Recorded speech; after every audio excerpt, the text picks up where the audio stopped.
Hi, my name is Dr. Charles, and the pretty lady next to me is one of my favorite patients, Lori. And between us is my dog, Dolce. Now, I've got somewhat of an unusual weight loss tip to share with you today. A tip that's been right under our noses our whole life. Literally. It's also one of the most important tips that I've shared with my patients in the clinic here in Fishers, Indiana. It's a very simple tip that could help you quickly lose 1 to 2 inches from your belly in under a week.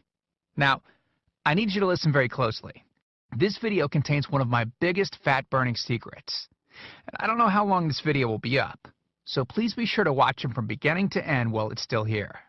Okay, so you're probably thinking to yourself, listen, I've tried every diet known to man. I've given it my all, and it just keeps coming back. Well, let me stop you right there. This is not some magical weight loss pill. It has nothing to do with that crazy acai berry garbage or any special weight loss drops or any of the other incredibly scammy weight loss gimmicks that we see all over the internet these days. In fact, these tips date all the way back to the 1950s and help explain why the majority of all Americans are now considered obese. And no, it might not be because we eat too many bad foods. I'll show you how you should be able to eat some bad foods and still lose weight. Hey, believe it or not, it's not your fault.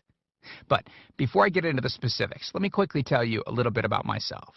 First of all, I'm a board-certified chiropractic physician, certified wellness practitioner, certified advanced nutritionist, speaker, author, have helped thousands worldwide.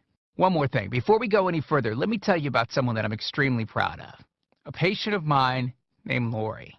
Now, she was your typical working mom with 3 children to take care of. Yes, I said 3. Lori was my guinea pig at the beginning and helped me create this program. Now, she comes from a very poor line of genetics, obesity, diabetes, heart disease, etc. So I thought if this program worked for her, it might be able to help anyone. This one specific tip that I'm about to share with you helped Lori lose 2 inches from her belly, lose 8 pounds in only 9 days, lose 2 inches from each thigh, lose 3/4 of an inch from each arm, drop 3 dress sizes. At the age of 30, she now wears a smaller dress than she did in high school.